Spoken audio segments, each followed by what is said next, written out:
Are you okay? Here's not safe for you. I have no place to go. Come with me, you deserve a good life. I will help you. Thank you so much, Ren. I have been here for 2 weeks. Hope this won't be a problem for you? The woman was dying.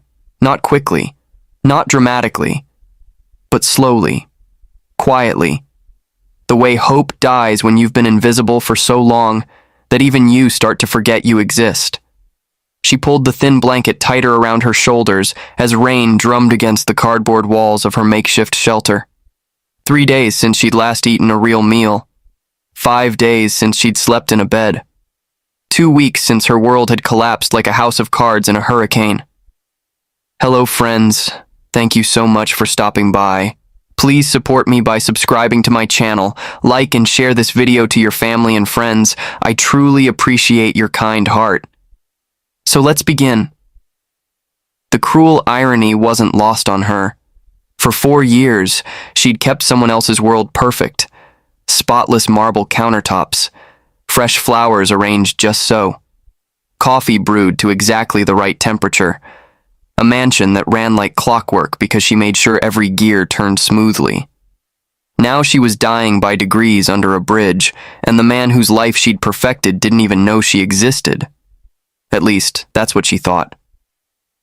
6 miles away, in a penthouse that cost more per month than most people made in a year, someone was about to discover that the most important person in his life had vanished without a trace. And when he found out why, everything would change.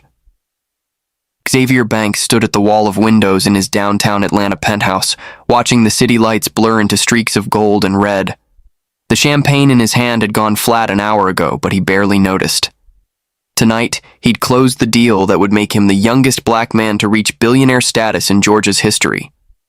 12 years of grinding, scheming, and building an empire from nothing had culminated in one signature on one contract. He should have felt like a king. Instead, he felt empty as a tomb. His phone buzzed against the marble countertop. He ignored it. Had been ignoring it for hours. Reporters wanting quotes. Business partners wanting to celebrate. His mother wanting to remind him that money couldn't buy happiness. A lecture he wasn't in the mood for. But the phone kept ringing. Finally, he glanced at the screen. Unknown number. He almost declined, but something made him answer. Xavier Banks. Mr. Banks, this is Malik. I used to work security at your office building. The voice was nervous, hesitant. I know I ain't supposed to call you direct, but... Xavier frowned. Malik had been laid off 6 months ago during a restructuring. Good guy. Family man. Malik? What's this about? Sir, I got a night shift job now driving for a rideshare company. Making ends meet, you know? Malik paused, and Xavier could hear traffic noise in the background. I saw something tonight that ain't right. What are you talking about? Another pause. Longer this time. It's about Miss Zara, sir. Your housekeeper. The name hit Xavier like a physical blow. Zara Muhammad. The woman who'd been running his household for 4 years with quiet efficiency. When was the last time he'd actually seen her? Days? A week? His house had been running so smoothly he'd barely noticed. What about Zara? Sir, Malik's voice cracked. She's living on the street. Xavier's champagne glass slipped from his hand, shattering against the marble floor like his assumptions about the world. What did you say? I picked up a fare near downtown and I saw her, under the overpass by Centennial Park. She's got a shopping cart and... Mr. Banks, it's raining, it's cold, and she's out there like she ain't got nowhere else to go. Xavier was already moving, his billion-dollar celebration forgotten. Where exactly?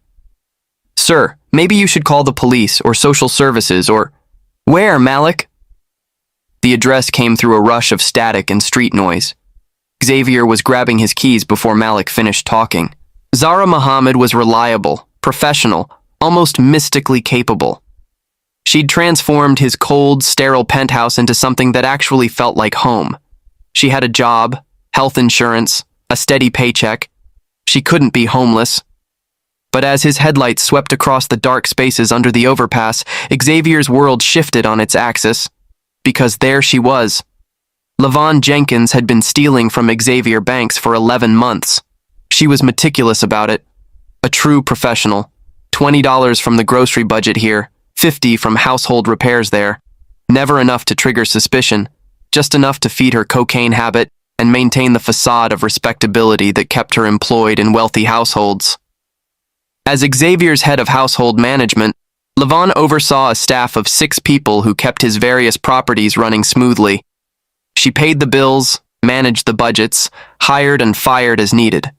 She had access to everything, including the perfect fall guy when her carefully constructed scheme began to crumble. The problem started when Xavier hired a new accountant. Rebecca Martinez was young, hungry, and had a suspicious mind that Levon hadn't counted on. "Levon," Rebecca said during their monthly budget review, "I need to understand these discrepancies." Levon's mouth went dry. "What discrepancies?" $5,000 in unexplained expenses over the past 2 months, receipts that don't match vendor records, payments to companies that don't seem to exist. The room felt like it was shrinking. Levon's heart hammered against her ribs as she scrambled for an explanation that wouldn't destroy her life. "I'll need to look into that," she said carefully. "Could be a bookkeeping error.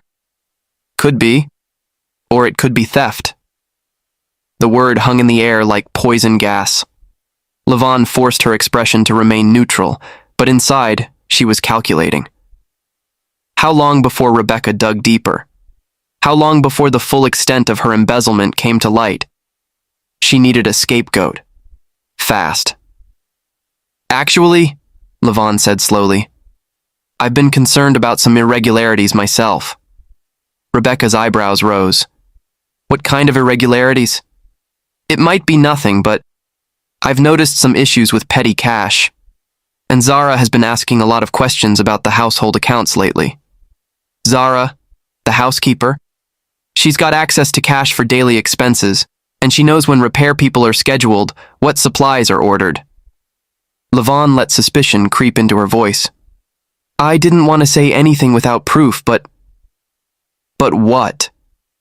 Levon pulled out her phone, showing Rebecca doctored receipts she'd prepared weeks ago as insurance. "These signatures don't look right to me, and the amounts, they don't match what was actually spent." Rebecca studied the documents with growing alarm. "These could be forgeries." "That's what I was afraid of." Levon shook her head sadly. "I've been trying to give Zara the benefit of the doubt, but with her family situation..." "What family situation?" "Her mother's medical bills, her younger brother in trouble with the law. She's been sending most of her paycheck back to Detroit to help them." Levon's voice dropped to a whisper. "People do desperate things when they're desperate." The seed was planted.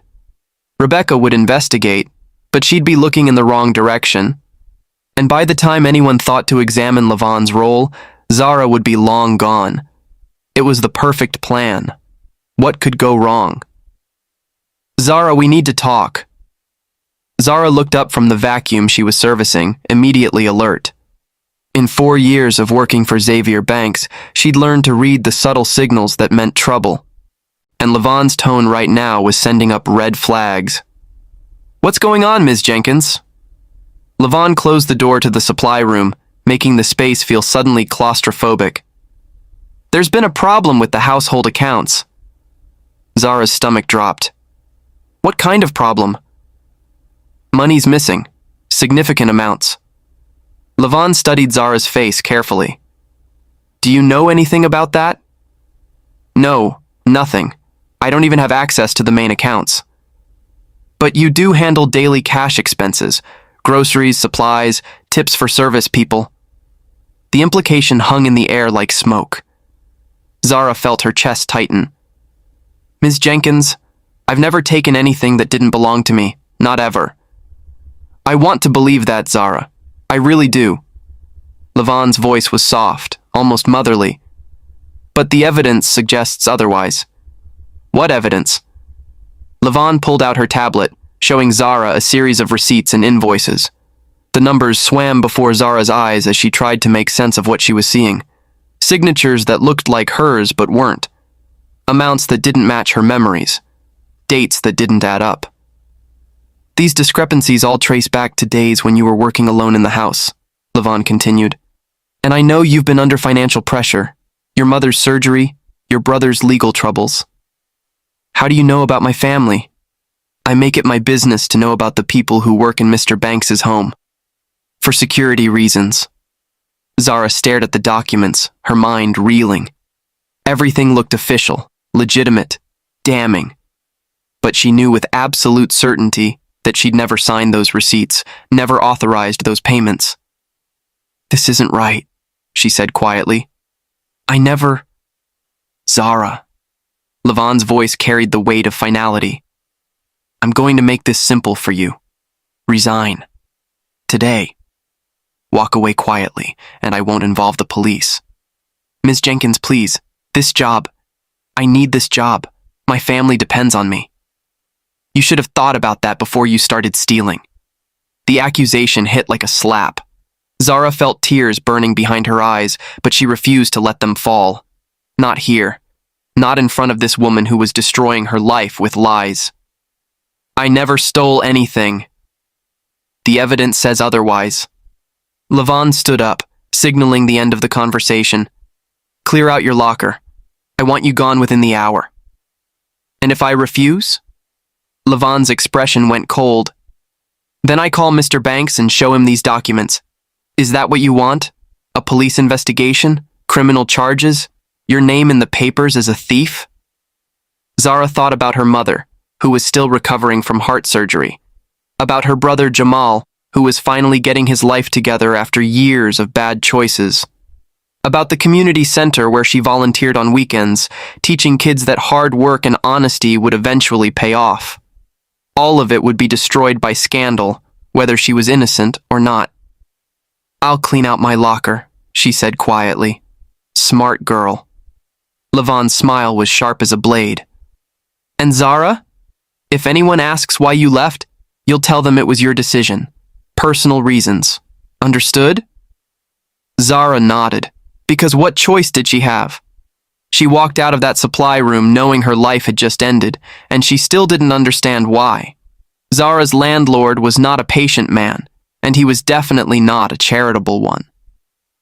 3 days, he said, standing in her apartment doorway like the angel of death. You got 3 days to come up with rent money, or you're out on the street. Mr. Castellanos, please, I just lost my job. I'm looking for work, but... Not my problem, lady. Business is business.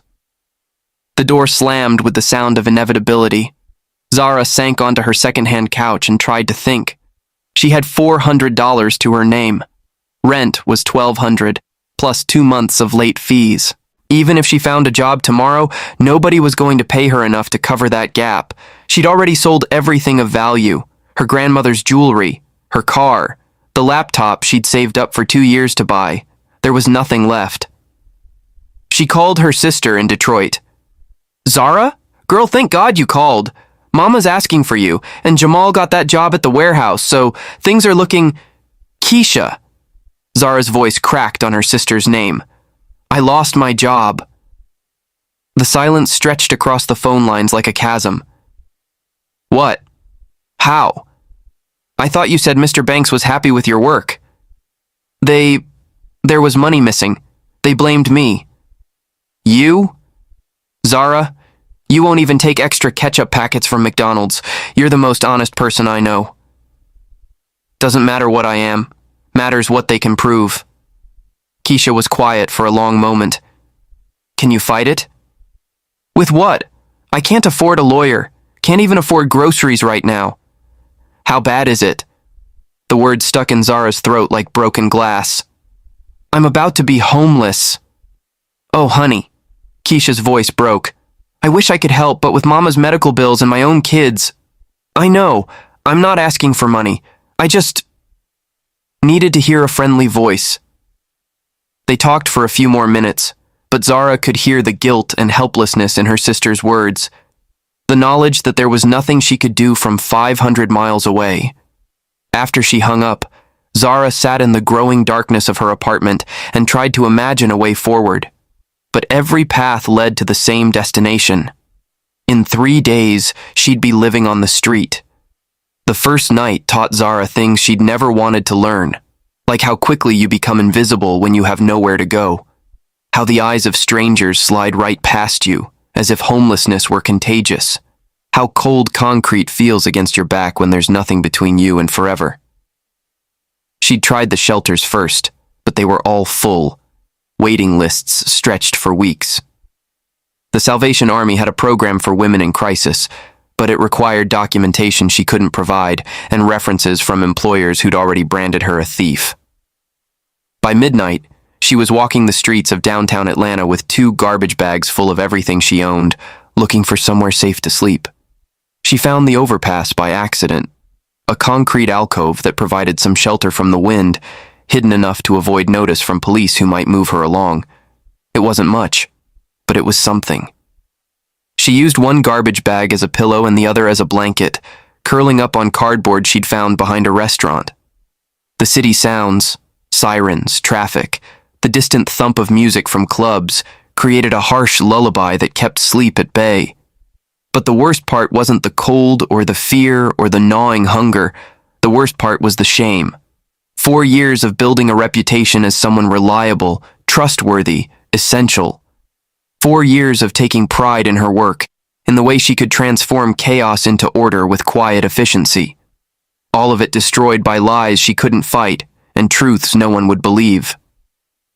By the second day, she'd begun to understand the ecosystem of survival.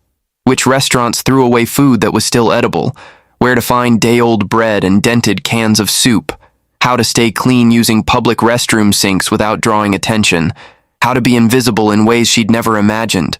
But this wasn't the useful invisibility she'd cultivated while working in wealthy homes. This was the invisibility of the discarded, the forgotten, the already dead. On the 3rd day, as rain began to fall and her cardboard shelter started to dissolve, Zara wondered if she would simply fade away completely, become another statistic, another cautionary tale, another person who'd slipped through the cracks of a system that didn't care about people like her. She closed her eyes and tried to remember what hope felt like. That's when she heard the car door slam. Zara! Her name cut through the rain and the city noise like a sword through silk. Zara's eyes snapped open, and for a moment she thought she was hallucinating. Hunger and exhaustion could do that, she'd learned. Make you see things that weren't there. Hear voices that belonged to your old life. But when she turned her head, Xavier Banks was standing 10 feet away in the rain, his expensive suit getting soaked, his usually perfect appearance disheveled with something that might have been panic. This was worse than her nightmares. Mr. Banks? She struggled to sit up, trying to gather the plastic sheeting and cardboard that had become her world. What are you... How did you... He stepped closer, and in the harsh glow of the streetlight, she could see his face clearly. Shock, confusion, something that looked almost like pain. What are you doing here? His voice was quiet, but it carried easily over the sound of rain hitting pavement. The question hung between them like an accusation. What was she doing here? How had she gone from managing his pristine household to living under a bridge like discarded trash? It's temporary, she said, forcing strength into her voice. I'm looking for work. Xavier stared at her for a long moment, taking in her appearance. The weight she'd lost. The careful way she'd arranged her belongings to create some semblance of shelter. The dignity she was fighting to maintain even in these circumstances. How long have you been out here? A few days. Since you quit? The word quit hit her like a physical blow. I didn't quit. I was fired. Something flickered in Xavier's eyes. Fired? I didn't fire you. Ms. Jenkins did. Said I was stealing from the household accounts. Zara's voice grew stronger, anger finally overtaking shame. Had documents proving it. Receipts with my signature that I never signed. Said if I didn't leave quietly, she'd call the police. Xavier went very still. Documents? What kind of documents? invoices for supplies that were never ordered, cash withdrawals I never made. She said she'd been tracking discrepancies for weeks, and they all pointed back to me. Jesus Christ. Xavier pulled out his phone, rain spattering on the screen. Zara, I arrested Levon yesterday. The world tilted sideways. What? My accountant caught her embezzling. She'd been stealing from the household accounts for almost a year. He looked up from his phone, his face grim in the streetlight. She's been charged with fraud, theft, and forgery. Zara felt like she couldn't breathe. You were never stealing anything. She was using you as a scapegoat, setting you up to take the fall for her crimes. The revelation should have felt like victory. Instead, it felt like being torn apart and rebuilt wrong. Everything she'd suffered, the lost job, the eviction, 3 days of sleeping rough and scrounging for food, all of it had been based on lies. All of it had been for nothing. Why didn't you tell me? The words came out as a whisper. I tried to. When my accountant uncovered the real scope of Levon's theft, the first thing I did was try to contact you. But your phone was disconnected. The letters I sent to your address came back undelivered. Because I was evicted. I know that now. Xavier stepped closer, close enough that she could see the regret carved into his features. Zara, I've been looking for you. Private investigators, missing person reports. I was going out of my mind trying to figure out what happened to you. She stared at him, trying to process the information. You were looking for me?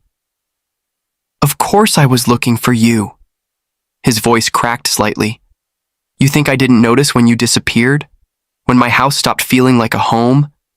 When everything fell apart because the person who held it all together was gone? The words hit her like a physical blow. I thought I was invisible. You were never invisible to me. But they both knew that wasn't entirely true. He'd noticed when his routines were disrupted, when his comfort was affected. But he hadn't seen her as a person with her own struggles, her own needs, her own life outside of his household. He hadn't protected her when she needed protection most. I'm sorry, he said quietly. I should have known. Should have been paying attention. Should have made sure you were safe. Zara felt tears threatening for the first time since this nightmare began. She'd been holding herself together through sheer force of will, but his unexpected kindness was cracking all her defenses. It's not your fault, she said, though they both knew it was partially true. Isn't it? Xavier gestured at her makeshift shelter, at the rain soaking through her thin jacket. You worked for me for 4 years, made my life better in ways I never even acknowledged. And when someone was stealing from me and destroying your reputation, I wasn't even there to stop it. He held out his hand. But I'm here now. Zara looked at his outstretched hand, then at the cardboard and plastic she'd called home for 3 days. Pride warred with desperation, independence with the basic human need for shelter and safety. What happens now? She asked. Now you come home with me, and then we figure out how to make this right. And after that? Xavier's smile was sad and determined. After that, we make sure this never happens to anyone else. Zara studied his face in the harsh streetlight, looking for signs of pity or charity or the kind of temporary guilt that rich people sometimes felt when confronted with suffering. But what she saw there was something different. Something that looked almost like purpose. She took his hand. The Washington Foundation occupied an entire floor of a downtown Atlanta high-rise with floor-to-ceiling windows that looked out over the city where Zara had once slept in doorways.